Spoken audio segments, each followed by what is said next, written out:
If what is open? All right. Yeah, I was gonna say. All right. So in the review book on page 595, it's 595 in the book and in your hearts. It starts 8 multiple choice questions. 595. And they have a little bit, they have a paragraph for each one, and the paragraph is supposed to stimulate your thought of that era. That's what the 1950s, I don't think they're that difficult, but it's a stimulated, the question might indirectly address the paragraph, but the paragraph is a stimulant that gets you thinking about the era and the topic that the paragraph is about. So it's not, what is the 4th word in the 3rd sentence of the paragraph? It's not one of those. And this is pretty much in the style they write the AP exam. And in some ways, the little paragraph is kind of nice. It gets your mind thinking about it. It gets organized. But the questions are, just letting you know right now, the little thing. You just had ACT test, so you know what I'm talking about. So you have to go through and try to repeat. One of those picks the best answer. Now, I am going to put the key on Teams. So I want you to go back and look at them after you're done. Because it's just practice. And also on my webpage, on the AP test review part, so if you go to the AP US history, on the bottom is AP test review, I have the key for the book. So you can look at all of it, but I'll put the letters in there. And then you got one more thing you have to do. So at the end of that group, what page are we at here? 598, 599. There are 4 short answer questions. Remember short answer questions, it's an A, B, and C. And you have to do A, it's a 3-sentence short A, B, 3-sentence, C, 3-sentence. You got to pick one of the 4. One of the 4 do short answer. So 8 multiple choice, and then 3 3-sentence short items. I mean, that's not that much. But remember, you've got to come up with what you're going to identify, explain what it is, give an example, and then why it's important, relate it back to that, whatever the question might be. Have it on Wednesday, a couple days. And it's good practice. Yeah, the short answer questions, you have to do 3 short answer questions on the AP exam. You get 4 choices. You choose 3. And 2 years ago, they had great choices. Last year, not quite as good. Just that one, you just have to pick the ones you know. Come up with the best answer possible. Oh, one more thing too. When you do a short answer question, how we do a little brainstorm list for an essay. Do like a 4 or 5 point brainstorm list. That gets your mind thinking about it. Just get in the habit of doing that. Just go through it really quick in your head.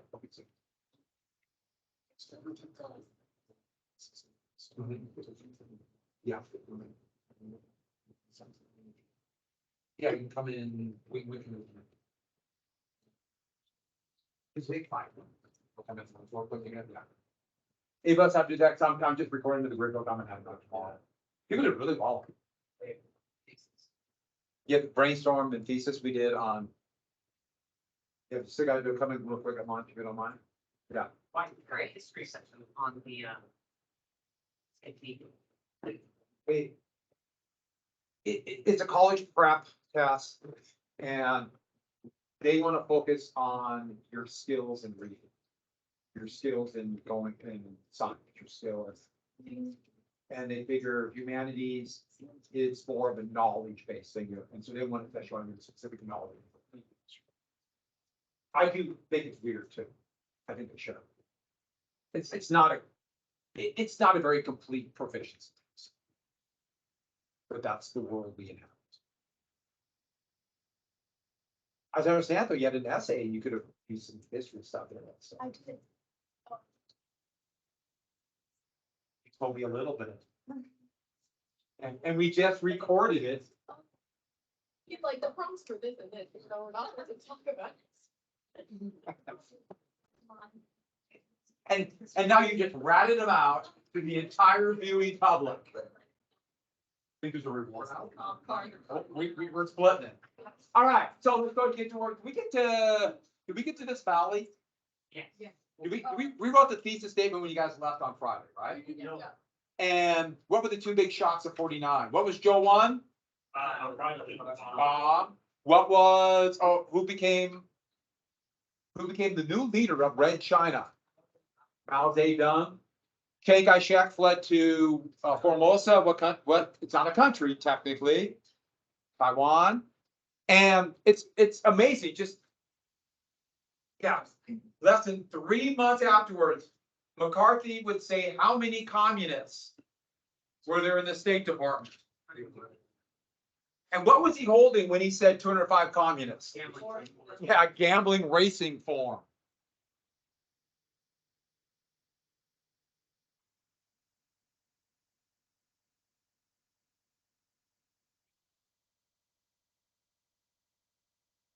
Okay.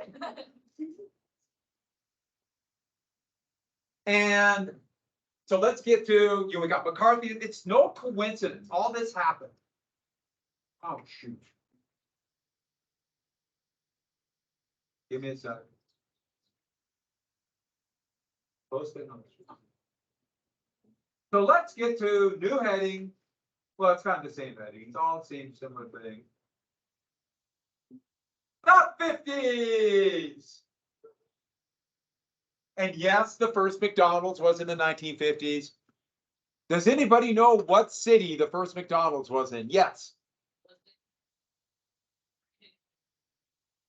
You're right. You're very close. Close. San Bernardino. The first McDonald's. Dick and Maurice McDonald's. McDonald. Yeah, that was two brothers. No. Which is really sad. They tore down the first McDonald's and they replaced it with like a auto repair shop. And now it's, yeah, I know, it's really sad. Now they have this really ugly museum and they have a really ugly museum in this old auto shop place for the first McDonald's. It'd be really cool if I had one, that first original style. That's in Omaha, Nebraska, of course, right? Or else. The old McDonald's are pretty cool. Oh, and the arches, they're meant to be ugly. Catch your eye. Right? You can't help but to see those. All right, so.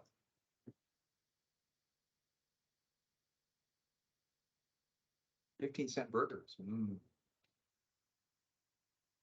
So let's get right to war, the Korean War. So now everybody's all geared up. We have McCarthyism, they're rebuilding the military, but only just starting. Well, after World War II, Korea, which had been a brutalized Japanese colony, was literally just divided up, kind of like, not even really like East and West Germany. Dean Rusk, who was Undersecretary of State, he would soon become Kennedy's Secretary of State, just kind of put a line across to the 38th parallel and said North and South. The Soviets and the United States administered it. But at the end of 49, they left it, and both the Soviets and the US left. And they created two new countries. Technically, they weren't countries yet. It's a little bit like East and West Germany, but had the same problems there. In the north, Kim Il-sung, whose great-grandson is now the head of North Korea, he was left there. He was the real deal. A hard-nosed, ruthless guerrilla fighter. When I mean real deal he was somebody who had a lot of respect with the Korean people fighting against Japan. And now, he would be a horrible totalitarian dictator, but North Korea was left with that, 100 modern Soviet T-34 tanks, a pretty well-trained army, and in the South, the United States left Syngman Rhee, another dictator, even though claimed to be a democracy. He had not lived in Korea for most of his life. He had been in exile against Japanese control. They put him in there, the US did, because he wasn't communist. He didn't really have an army, nothing more than a police force. Totally ill-prepared, and the US left. And so, Kim Il-sung decided he is going to unify North and South Korea. Now, the Soviets had been supplying him support and weapons. Stalin knew he was thinking about it, but Stalin was probably taken by surprise when this actually happened. June 25th, 1950. The North attacked and easily pushed the tiny South Korean army. Seoul is right next to that border. So the capital fell right away. And South Korea's tiny force just was retreating pell-mell. They couldn't stop their tanks. They were totally ill-prepared. And Truman was totally taken by surprise. But you can imagine what's going on in the White House. Oh no. If South Korea falls, I'll get blamed for losing Korea. Just like he got blamed for China. McCarthyism was just started. It's all blowing up in their face. So Truman just simply announced the US was going to intervene. But remember the Truman Doctrine, that domino theory. He said that. He also made this statement that Korea pointed like a dagger into the heart of Japan, implying that domino effect. But don't forget those two shocks of 49, and with McCarthy starting, all that meant that Truman felt politically he could not let South Korea fall. And most Americans couldn't have found Korea on the map. Yeah, the United States will soon be committing hundreds of thousands of forces. And the big reason why had very little to do with Korea itself. Nobody honestly believed that if South Korea fell, it would be a massive threat to Japan, let alone the United States. But it was domestic politics. He could not afford to look soft on communism. There's a midterm election. He's being hammered, and so they committed forces. There he is at the press conference. He did not ask Congress for a declaration of war. He just did it. Now, at this press conference, they're asking him questions. Well, is this a war? No, it's not a war. Are we fighting the Soviets? No, not at all. We are just going to go aid an ally.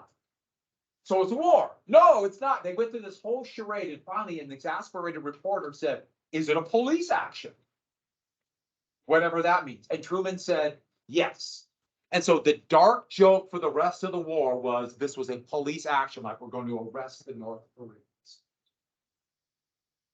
And that's why I'm telling you this dark joke when it was a horrible, brutal war. And so with that, one more thing. Can you remember the League of Nations and Article 10 and that collective security? Does that sound familiar to all of you? Then the United Nations would avoid that issue. What was the body in the United Nations that made all the key decisions? Yeah, that's Security Council. Well, Truman took it to the United Nations, but it's Security Council, and wanted to say that this violated the UN Charter by a war of aggression, which by all definition it was, even though it was still unclear if there was a North and South Korea. Now, who would have vetoed this without a doubt? No, not China. Remember, China didn't get that seat until 1979. Who had China's seat? Taiwan had China's seat. China was not in the United People's Republic of China was not in the United Nations until 1979. Taiwan was. Because the US vetoed any effort to change that in the Navy and in reverse. But who else would have been in the Security Council to veto that? The Soviets. The Soviets. The Soviets would have vetoed this. Because this was an act of aggression. So in Korea. But the Soviets were boycotting the United Nations over not allowing China into the UN. This is why we know then for a fact that Stalin was taken by surprise. Now, Stalin would turn around and he would feel obligated to help the North Koreans. They would even send Soviet fighter planes, and that was kind of one of the dark secrets of the war, that American and Soviet jets would fight the first air-to-air combat over North Korea, and no one acknowledged they actually did it. They didn't want World War III, I think, for obvious reasons. But they boycotted. So this became a United Nations operation. This is the UN flag flying over the ceasefire line in 1953. And here is the US commander of the forces in the Pacific, a 5-star general. We've had him before. We've mentioned him before, Douglas MacArthur. He's the person who accepted the surrender of Japan on the USS Missouri after the war.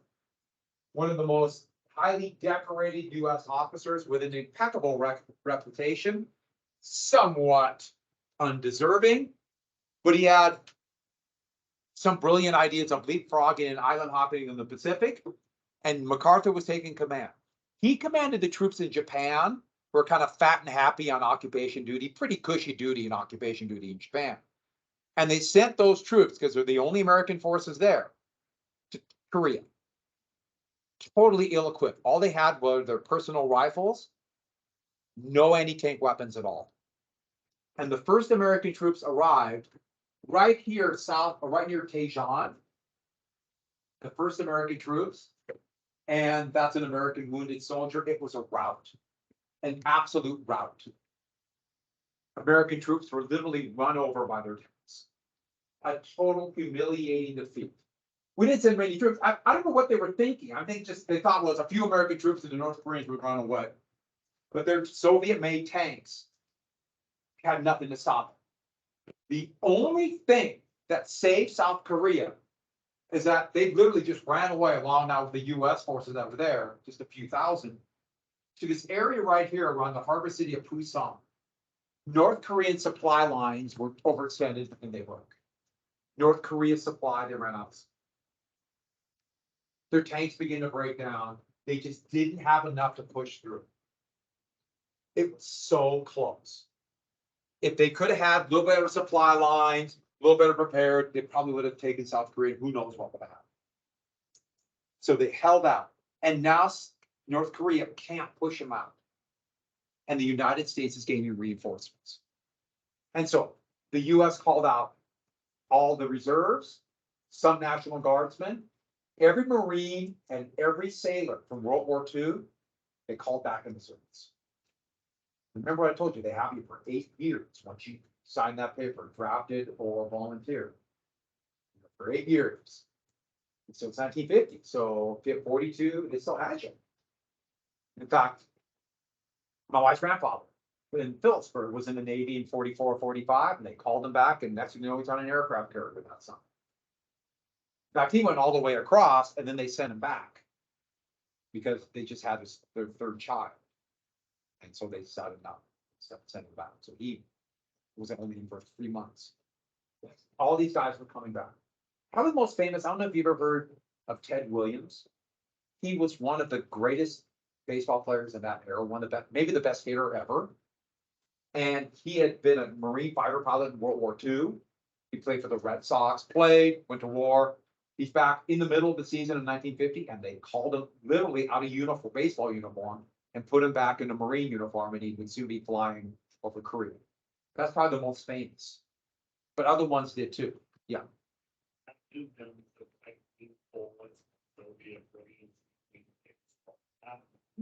had a very good swing. He's he's the only player career or had a season over 400. If you know what you know about baseball, that's very, very good. But anyways, and now MacArthur's sitting there and he's got reinforcements. Does he send him here and try to push him back? He came up with a great idea, but no one said it would work. The harbor city for Seoul is called Incheon. In fact, it's one of those weird places. It's not really a beach. There's high tide, really big tides, and at low tide it just leads like mud. But he knew the North Koreans would never defend it. And he said, let's bring those reinforcements and attack here. And in September 1950, they did. A place called Incheon. And right here in September, it worked better than anyone could have thought. Those are Marines storming over the seawall on top. North Koreans really were overextended, didn't have much to defend it. Marines landed, took Incheon very quickly, and took Seoul right away. The North Korean offensive was totally destroyed, and the forces here just had to take off running full speed as fast as they could. It was over. North Korea was defeated. Their effort to unify North and South had failed. But instead of just cutting them off and destroying the North Korean army completely, MacArthur got in his head, I'm going to knock North Korea out completely. The UN mandate said that to make sure North Korea can't do it again. And so instead of cutting off here, they went and landed way up here. And North Korea was able to save a lot of their troops. And so MacArthur, kind of humiliated, invaded the North. Eventually, they got right up to the Chinese border, what's called the Yalu River. They advance all the way through here. Our forces crossing the 38th parallel. They capture the capital Pyongyang and advance north. North Korea was routed. Now they still had men, but all they had was if they had maybe their rifle, that's it. But Mao Zedong of the brand new Red China, they hadn't even been in country for a year, but they had all these men in uniform. Not much heavy equipment at all. China was not industrialized. They had lots of men. Mao began to threaten, basically telling the United States, we will not allow North Korea to fall. Not that they're really friends, but as he saw it, I'm going to defend a fellow communist country. I will not allow the United States right here on our border. And this could be widened into a war with China. The war with China might mean a war with whom? And Truman got really afraid. Oh, I should add one more thing too. Here showed soldiers advancing. 38th parallel, that's pretty far south. China or Japan, the same latitude, that's very moderate weather. We had no idea. So we just assumed the weather would be moderate. If you know anything about Korea, their winters are harsh. And by November, it's 20 and 30 degrees below zero. And our forces didn't have winter gear. They never sent it. They're still wearing canvas greatcoats, just a thin piece of canvas at 20 below zero. Can you imagine that? And they're just stuffing newspapers. These are American forces stuffing newspapers in their uniform, things like that. Advancing north. Truman called MacArthur back to Wake Island. MacArthur actually hadn't been in the United States before. He's Wake Island, which is halfway between like Hawaiian Islands and Guam. It's an island in the Pacific. And MacArthur, here they are meeting for the very first time. They've only communicated by telephone and radio. And MacArthur assured them, China will never enter the war. Never. Don't worry about it. I should add they despised each other. MacArthur was infuriated that this haberdasher, this former hat salesman, Truman loved his hats, would tell him what to do. And Truman looked at MacArthur as this vain, glorious braggart who Truman said, I would have kicked you out of my unit in World War I. They despised each other. Truman was a captain in World War I. Truman said, okay, I'll let you do what you want. We're winning. I'm getting no credit for it. They even started capturing Chinese soldiers who had infiltrated across the Yalu, and MacArthur totally ignored it. On November 25th, 1950, so November 1950, the Chinese did a massive counterattack with hundreds of thousands of troops, capturing American soldiers that were advancing in very high mountain valleys in 30 and 40 degrees below zero on the night they attacked. It was an absolute disaster. American forces here were cut off, and they began to say it's a panic retreat is not using panic strong enough. It was just freaking out. This has been considered the worst defeat of the United States military since the Battle of the Little Big. A total disaster. Marines up here were nearly cut off and barely were able to fight their way back to be evacuated by sea. It was a humiliating defeat. Here are Chinese soldiers on the advance. They had these quilted cotton uniforms that were much warmer. They didn't have many heavy weapons, but they just overwhelmed the Americans. Oh, notice the bugle? So they would do their attacks, they would blow a bugle. Did it that way. And they usually attack at night because the Americans had an advantage in firepower, but attack at night, it kind of went away. And talking to veterans, I've talked to veterans of Korea, they would just mention how much they hated the bugles. Whenever they hear the bugles, they know the attack is coming. Yeah. Just have to manipulate your lips. There's no. Well, I know, but like, what if your lips reach them? Oh yeah. Yeah, really bad. Oh, Rip your lips off. Yeah. Yeah, so you have to warm it up. They would.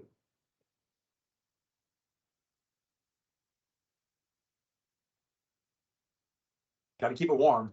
Yeah. If anyone's ever played a brass instrument in cold weather, lips Just take them right off.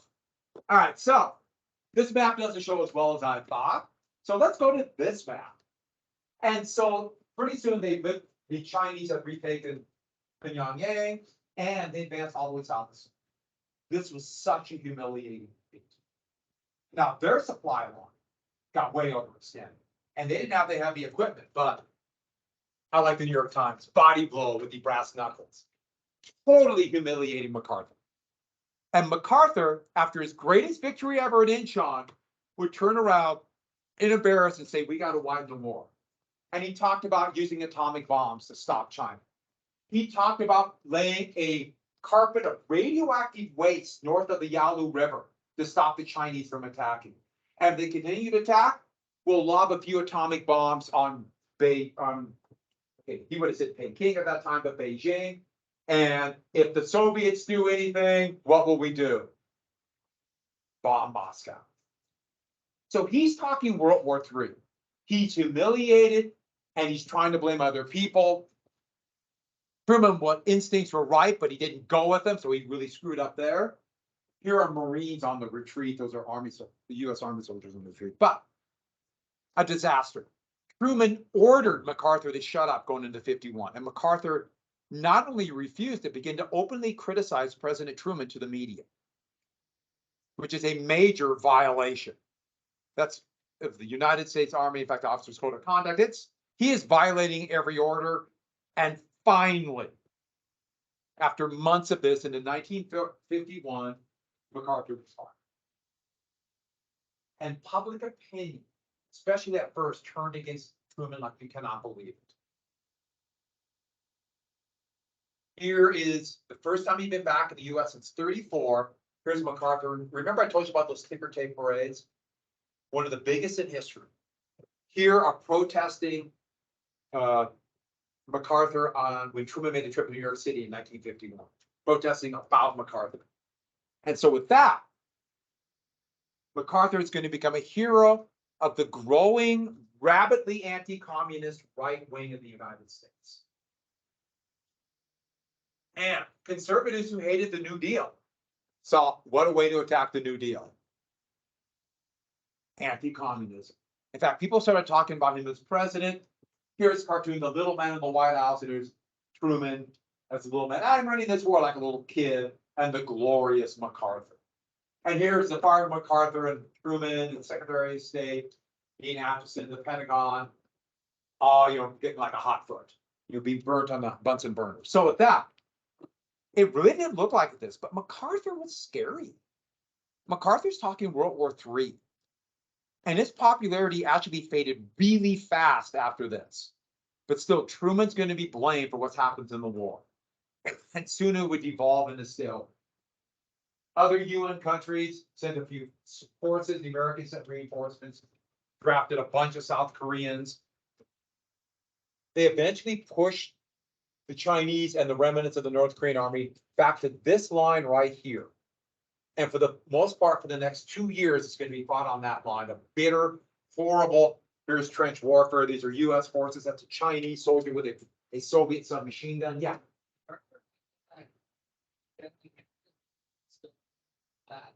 You have a lot of problems with McClellan. McClellan. Yeah. Both with a Mac. Huh. Interesting. Yeah, good point. Look, they're different types of person, but the same kind of thing. Yeah, good analogy. And except it'd be brutal trench warfare for 2 years. Chinese night attacks. The US would use heavy artillery assaults to try to take usually the high ground. And it drug on and on and on into a presidential election. And you can imagine Korea is what everyone's talking about. Or not.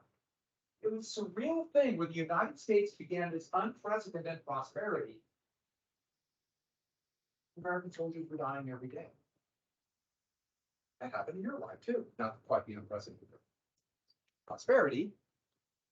Dwight Eisenhower, the commander of NATO at that time in 1952, announced, I am a Republican.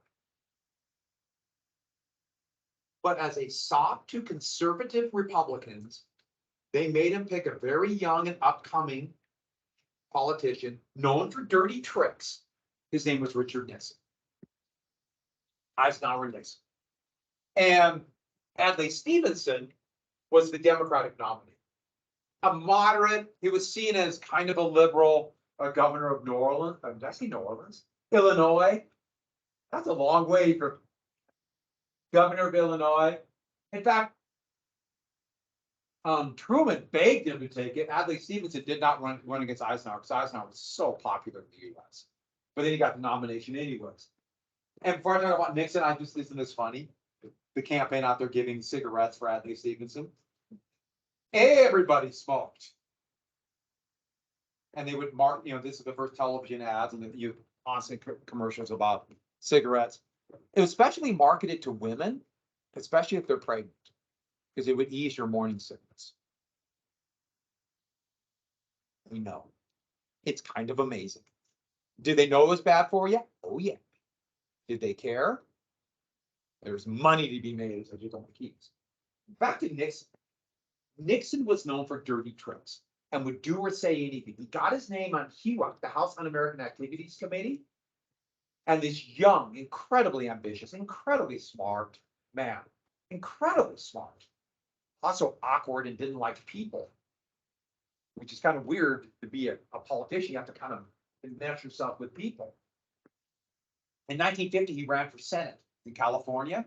He gets one of the first women ever to be elected to the United States Senate, Helen Gahan Douglas. She was a Democrat. She was an actress. Now, California was a pretty Republican state, but she had won.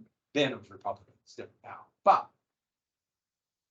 Nixon ran like the textbook example of what do you call it when they would accuse your opponent of communism? Red baiting. They called her the pink lady as a communist. She's a traitor. She has known communist friends. All of this was made up. In fact, she was a relatively moderate Democrat, and it worked. And he became a darling of the anti-communist conservative, even though economically wasn't as conservative as some. He did all the dirty tricks. He'd be the bomb for it. He'd go out and make the speeches criticizing the Democrats of being traitors, while Eisenhower could sit back and let Nixon do the dirty work. I should add, Eisenhower hated Nixon for doing it.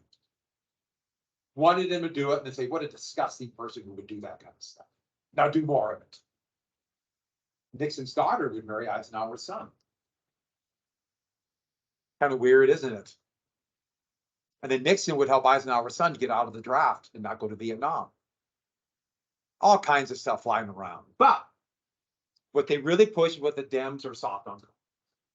They used Korea as a big example, of course, like Truman should have been able to stop them. Even though it was MacArthur's fault. I mean, there's so many things. But the big thing they pushed was this idea of the bomber gap. After Joe won and American cities felt vulnerable, the Republicans said that Democrats had allowed the Soviets to build more heavy long-range bombers called strategic bombers that could fly from their bases in the Soviet Union over the Arctic, hit American cities, and then go back and get more bombs. So we're talking a range of around 8,000 miles. Because of either the Democrats are inept or they're pinkos or outright communist traitors, they've allowed your cities to be vulnerable. There's a bomber gap, and we cannot allow a bomber gap. So the Soviets have more long-range bombers. Yes. Well, let's look at the truth. The United States had over 2,000 what we call medium bombers, B-29s, also B-50s, and also this new jet called a B-47, with the first jet bombers from bases in Japan, Okinawa, Turkey, Norway, surrounding, that could reach most places in the Soviet Union. We had also just started building this monstrosity of a plane called the B-36. The name is the Peacemaker. Look at the size of this plane. That is a B-29, the bomber that dropped the atomic bombs on Hiroshima. Look at the size. This had 6 pusher propellers and 4 jets to help it take off. Had a range of 12,000 miles. It had 2 crews, so it had sleeping quarters and a galley for the other crew, while one crew is flying the plane. It was so big. They even attached a plane, a small little jet plane on the bottom to fight off Soviet fighter planes over the Soviet Union. Didn't work very well, but the plane was huge. We had over 300.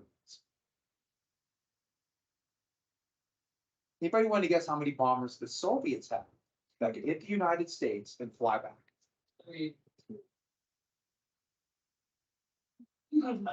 Not a one. There was a massive bomber gap, but it went the other way. But no one believed that. And Truman couldn't say it, partially because of national security. So the Republicans just had a free hand. Gee, I wonder if the Democrats would do that to the Republicans. Yes, but that's another story down the road. And so the US had a clear advantage. I should add, this is going to add to the Soviets' paranoia, because the Soviets felt really vulnerable. And here's the United States saying, they're about to attack us. We got to build up more. Why would the US say that if we weren't going to attack? That's what the Soviets are thinking. Now, this is all domestic politics. This is also going to be the first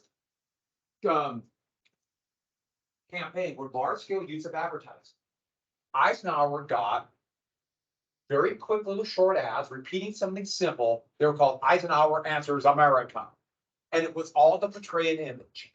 And money is going to become more important than ever before. He hired an ad man named Rosser Reeves. And Rosser Reeves was just coming up with these great ads for like Bic pens and Anacin. Or have you ever heard M&Ms? They melt in your mouth, not in your hand. He invented that. All kinds of these annoying ads. And Rosser Reeves would do it. Let's watch one of these. And what they had is Eisenhower in the studio. And by the way, Eisenhower was really, really, really, really nearsighted. And so he had these big, thick glasses on because that's the way life is. But they didn't want to have glasses because they looked weak. And so they had to take the glasses off, and he was reading off a cue card. The cue card was like, letters had to be like this big. This massive thing. And he's reading the cue card, and he's uncomfortable, hates it. And he answers it. And then they got people off the street from Times Square to come up, and they're not even in the same building, not even at a different time. Ask a question while looking up, and eyes looking up. So it's like looking up to increase his stature. And then they put it together, and these kind of cheesy ads, but they're clever.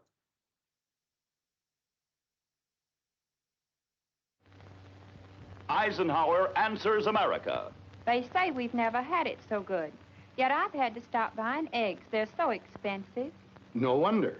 You actually pay 100 different taxes on just one egg. We must cut costs, which means we must cut taxes. See? Eisenhower Answers America. Yeah. General, how would you clean up the mess in Washington? My We were done with that. answer? It's not a one-agency mess, or even a one-department mess. It's a top-to-bottom mess. And I promise we will clean it up from top to bottom. They're silly, but they work. Yeah.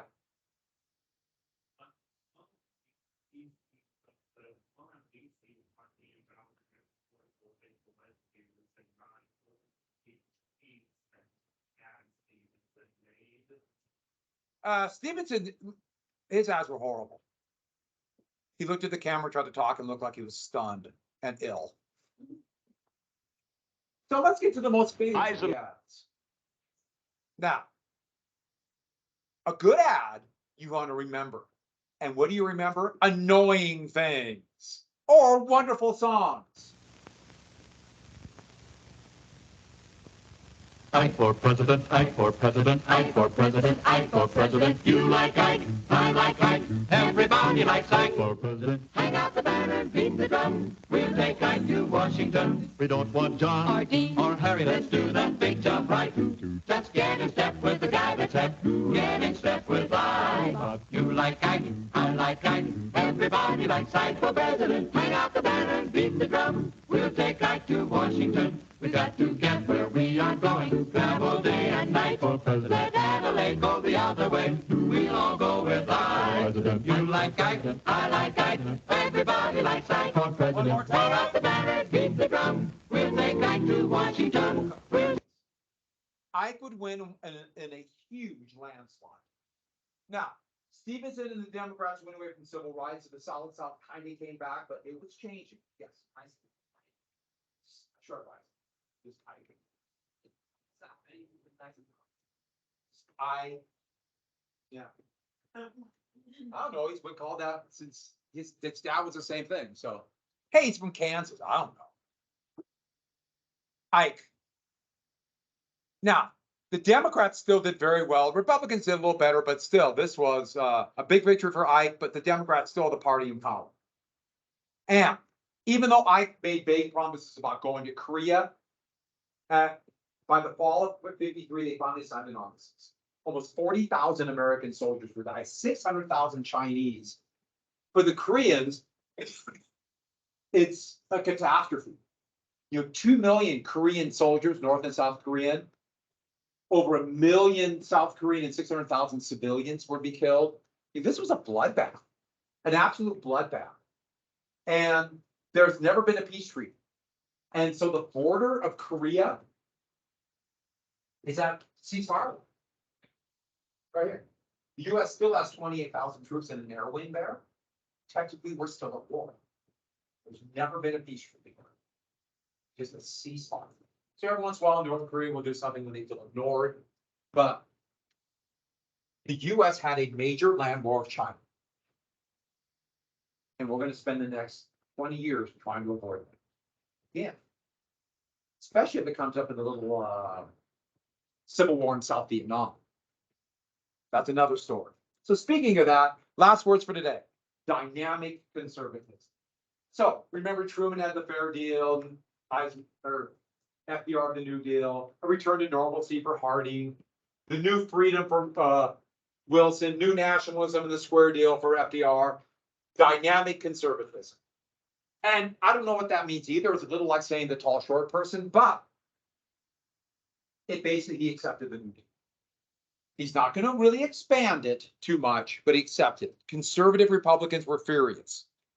They especially want to get rid of Social Security, but they couldn't do it. So we'll finish this up tomorrow. What's the bell ringing? Right now, right?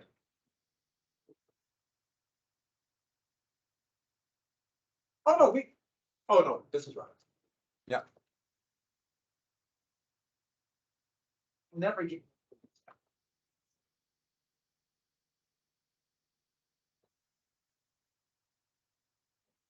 If you have any questions on the review book, please ask tomorrow. Can you check it out? It's a good assignment. Really good practice. We'll see you. Goodbye. Huh? I might get to say something.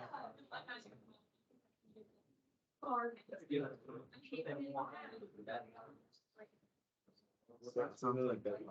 Yeah.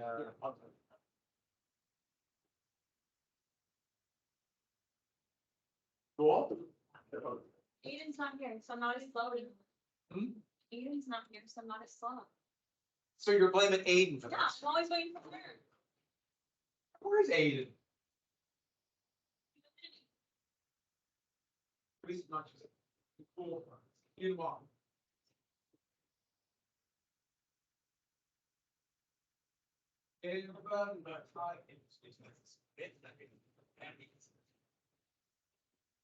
You got it? There we go. Well done.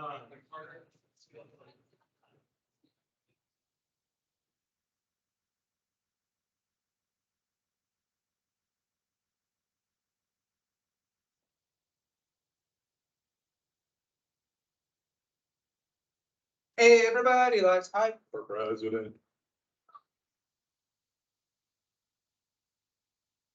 But take hype to Washington.